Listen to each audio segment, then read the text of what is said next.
The secret to living is giving. And I realized why I wasn't doing well. Because I all focused about what I wasn't getting. I was not focused on what I was not giving. And the whole game changed. Who here's ever raised the standard and you get out there and you go, I'm gonna go do this, and I'm committed, I'm gonna change this, I'm gonna make that happen, I'm gonna lose 50 pounds, I'm gonna take my company to the next level, and you're all excited. And then all of a sudden this voice in your head goes, who are you kidding? So once you raise your standard, you gotta get certainty behind it, you can sustain it, and that means you gotta change your limiting beliefs. You gotta change your limiting beliefs. And who has limiting beliefs, by the way? Who? Everyone does. So you gotta become aware of it and you gotta destroy it. When you change your limiting belief, everything changes. Because as you believe, so is it done unto you. If you believe you're right or you believe you're wrong, you're right. Because whatever you're certain about, you find a way to support it. See, once you believe something is a certain way, out of your need for certainty, you'll change things to meet that belief. So again, it's potential, action, results, belief, or another word for that would be certainty. Now, did you ever notice how rich people tend to get richer and poor people to get poorer? And I don't just mean rich in financial terms. I mean people that are rich emotionally. Do you ever notice how happy people tend to get happier and depressed people tend to get more depressed? What's the potential of any human being? You tell me, quick. Unlimited.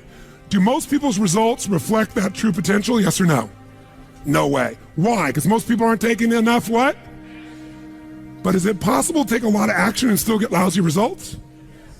What if you got a salesman that works for you and they walk out and they knock on 100 doors and they say, you wouldn't want to buy anything from me, would you?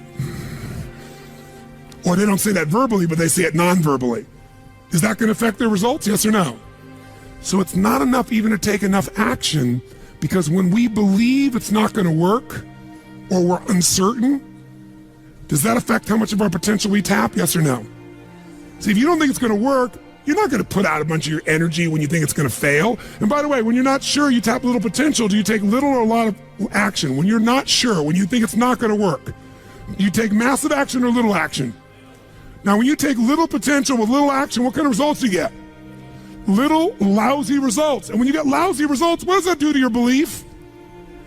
You go, see, I told you it wasn't going to work. Told you it was a waste of time.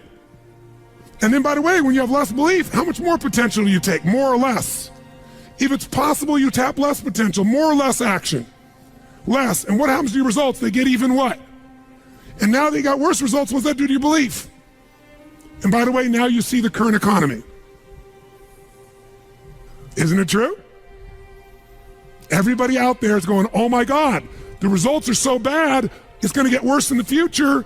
So I better pull in my horns, there's less potential, so I'm not gonna push as hard.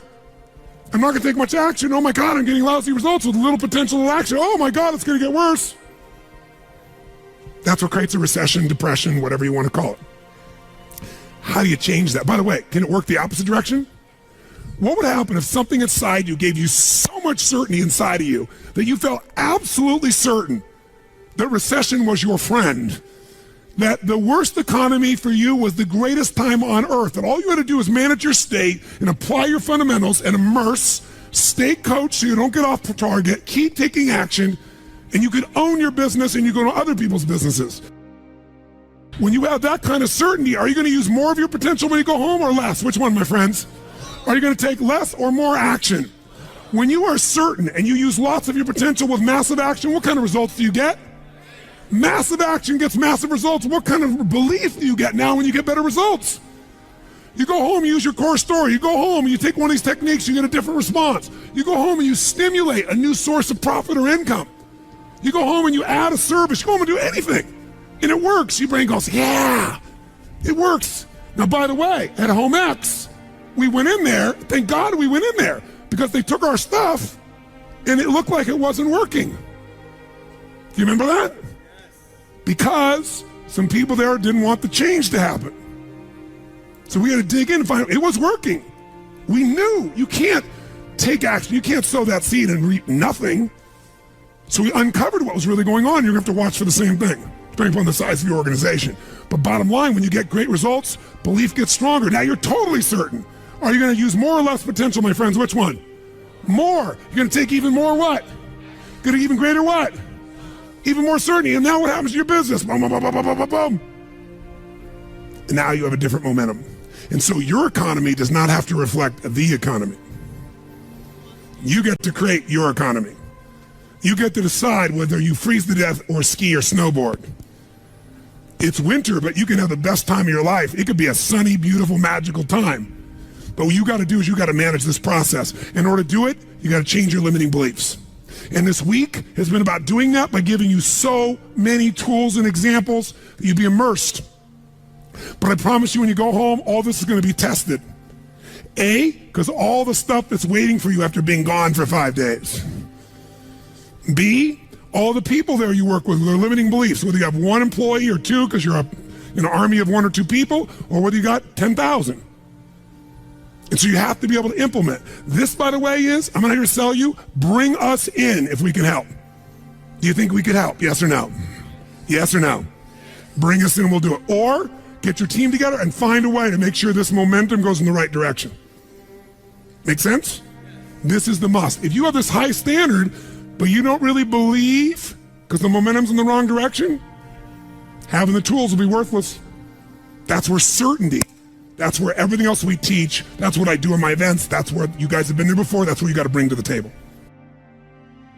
What are the 5 keys for integrating this? Number 1, you got to go home and raise your what? Come on, guys, raise your what? Which means turn your shoulds into. Step number 2, you got to go out and change your limiting what? Find anything that's limited you and destroy it. What's the fastest way to destroy it? You can do it very quickly by producing the results in your mind over and over again. Or, why do you think I get people to walk on fire? Because they think it's impossible. When they walk in this fire, mentally you might say, oh, I can do it. But when they get in front of that fire and it's 2,000 degrees burning hot coals, it gets their full attention.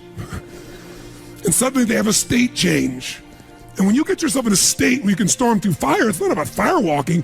The state you're in to get yourself to walk across fire is the metaphor for anything that used to stop you, the fire of your life. And by the way, when you cross fire and you're on the other side doing something you once thought was difficult or impossible, it's that easy, your brain goes, what else can I do that I thought was impossible? It's unbelievable. It's not intellectual, it's emotional. Plus, after fire walking, cold calling is not a problem. You get the idea, ladies and gentlemen? All right? So what we're really talking about here is changing your beliefs. Now, here's the 3rd key.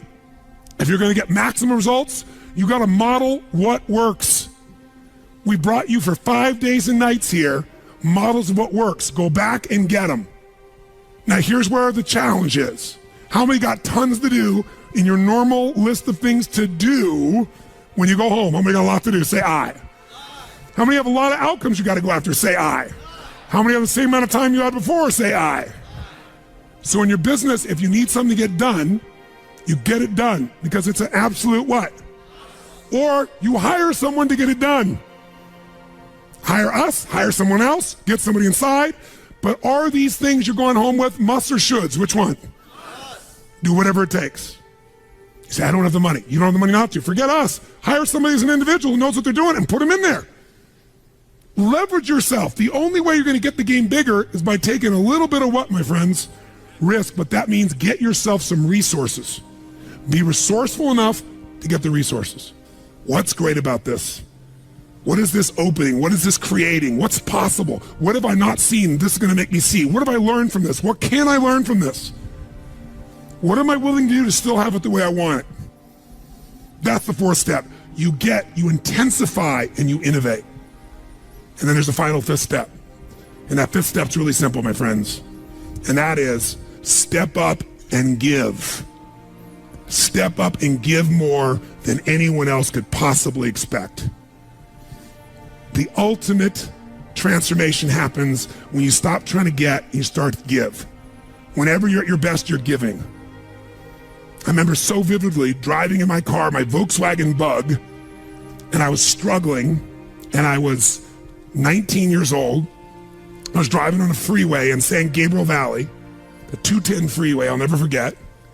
And it's midnight, and I'm frustrated. I felt like I tried everything, and I had these big hits, like the one you just saw, and nothing was going my way, and I was frustrated, and I kept thinking, how come I'm not getting what I want? And all of a sudden, it just hit me on the freeway. I pulled over the side. It was almost midnight. No cars really around.